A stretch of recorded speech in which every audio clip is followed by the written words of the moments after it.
Petrol diesel की लगातार बढ़ती कीमतों और बेलगाम महंगाई के खिलाफ पूरे राज्य भर में तृणमूल कांग्रेस की ओर से विरोध प्रदर्शन किया गया। इस संबंध में आज महानगर के 135 नंबर वार्ड में तृणमूल लीडर अख्तरी शहजादा, शाकिब शहजादा, शादाब शहजादा के नेतृत्व में मटिया ब्रुज गार्डन रीच के कच्ची सड़क मोड़ में एक विशाल विरोध प्रदर्शन किया गया। राज्य के मंत्री और पोर्ट क्षेत्र के विधायक फिराद हकीम जिसमें मुख्य वक्ता के तौर पर उपस्थित हुए। आज सारे बंगाल जोड़ हम लोग तृणमूल कांग्रेस के ओर से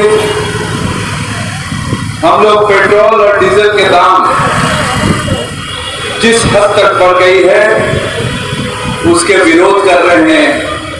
उसके खिलाफ अवस्थान विक्षोभ कर्मसूची ये हम लोग आज कर रहे हैं। आपके दिल में ये मशवा हो सकती है जो भाई ये अनशन करके विरोध करके आप क्या डीजल और पेट्रोल के दाम कम कर सकते हैं।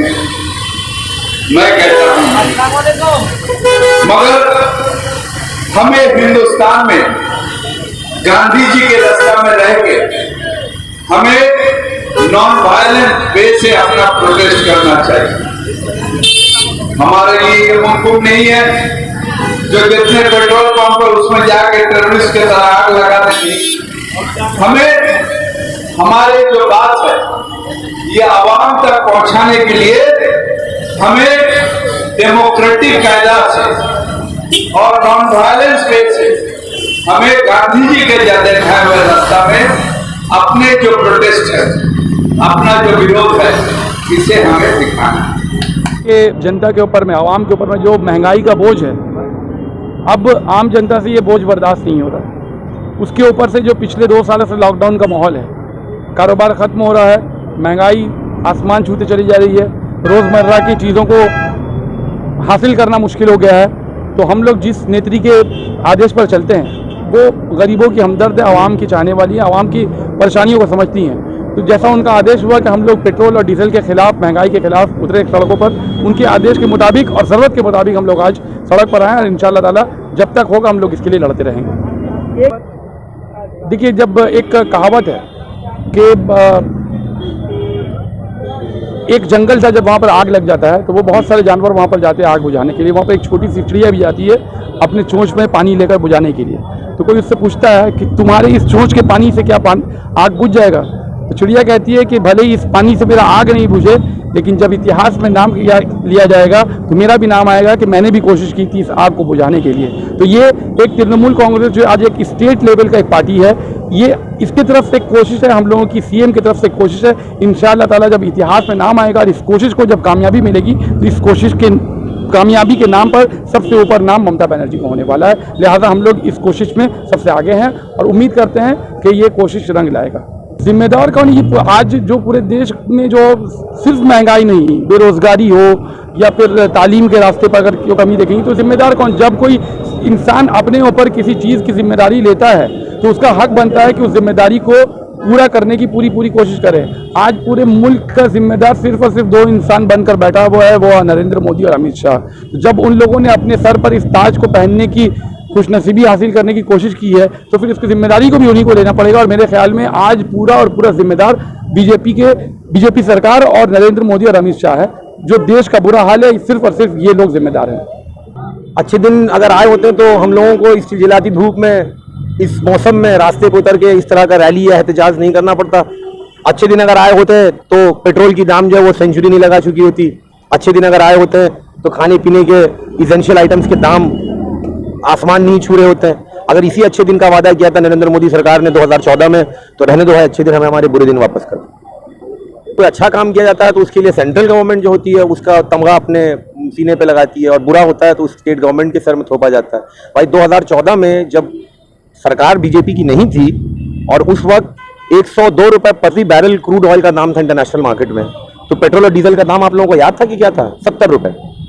और आज जबकि क्रूड ऑयल की कीमत जो है वो प्रति डॉलर 70 60 से 70 रुपए फ्लक्चुएट जो कर रहा है, उसमें तो आपने पेट्रोल और डीजल का दाम को जो है वो बढ़ाकर 100 कर दिया, 35% बढ़ा दिया। तो जब इंटरनेशनल मार्केट में क्रूड ऑयल का दाम कम हो रहा है तो आपके नेशनल मार्केट में आप इसको दाम ऊपर क्यों कर रही है? ये देखिए एक चेन रिएक्शन है।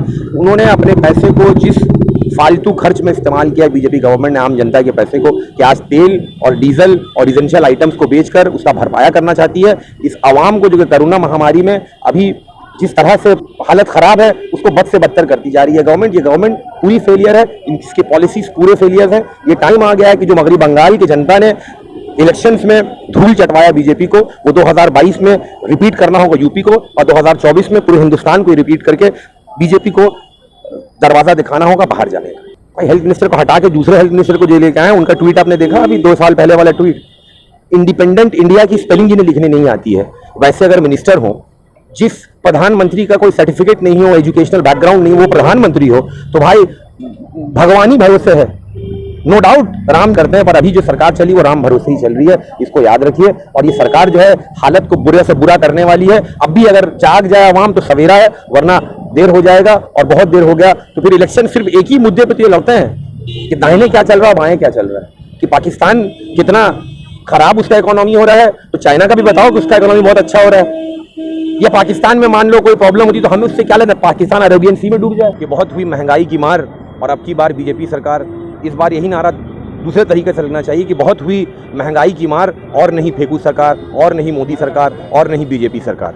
नुकसान तो बीजेपी को 2024 में कब होगा ये तो अभी आने वाला वक्त बताएगा, लेकिन पूरा हिंदुस्तान का लोग को 2 आफत से तो बहुत नुकसान हो गया।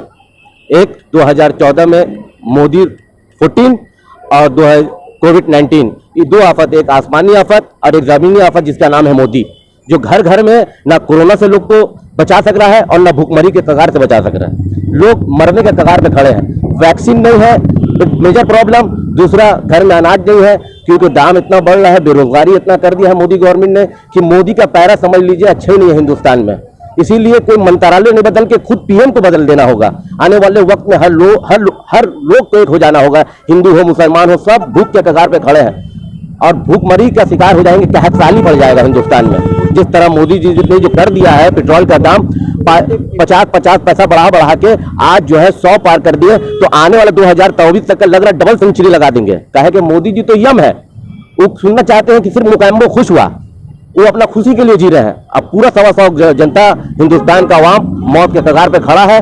इसीलिए हम लोगों को बंगाल की सरजमीन से, इनकलाबी सरजमीन से और इनकलाबी नेत्री के साथ हम लोगों ने छोटी सी जमीन से वार्ड नंबर 135 से मोदी के खिलाफ ये नारा दे दिया है कि 2024 में तुम्हारा पैरा अब हिंदुस्तान में नहीं पड़ेगा, क्योंकि आप यहाँ कहसाली नहीं, बहुत जल्दी ममता बनर्जी खुशहाली लाएंगी।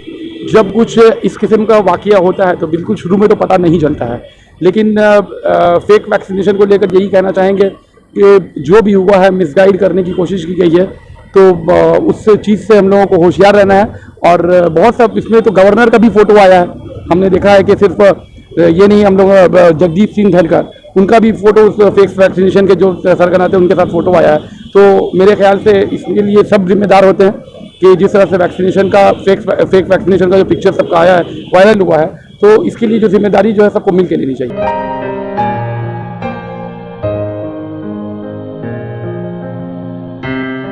Support Truth, support us. GPay and PhonePe 98310 60581.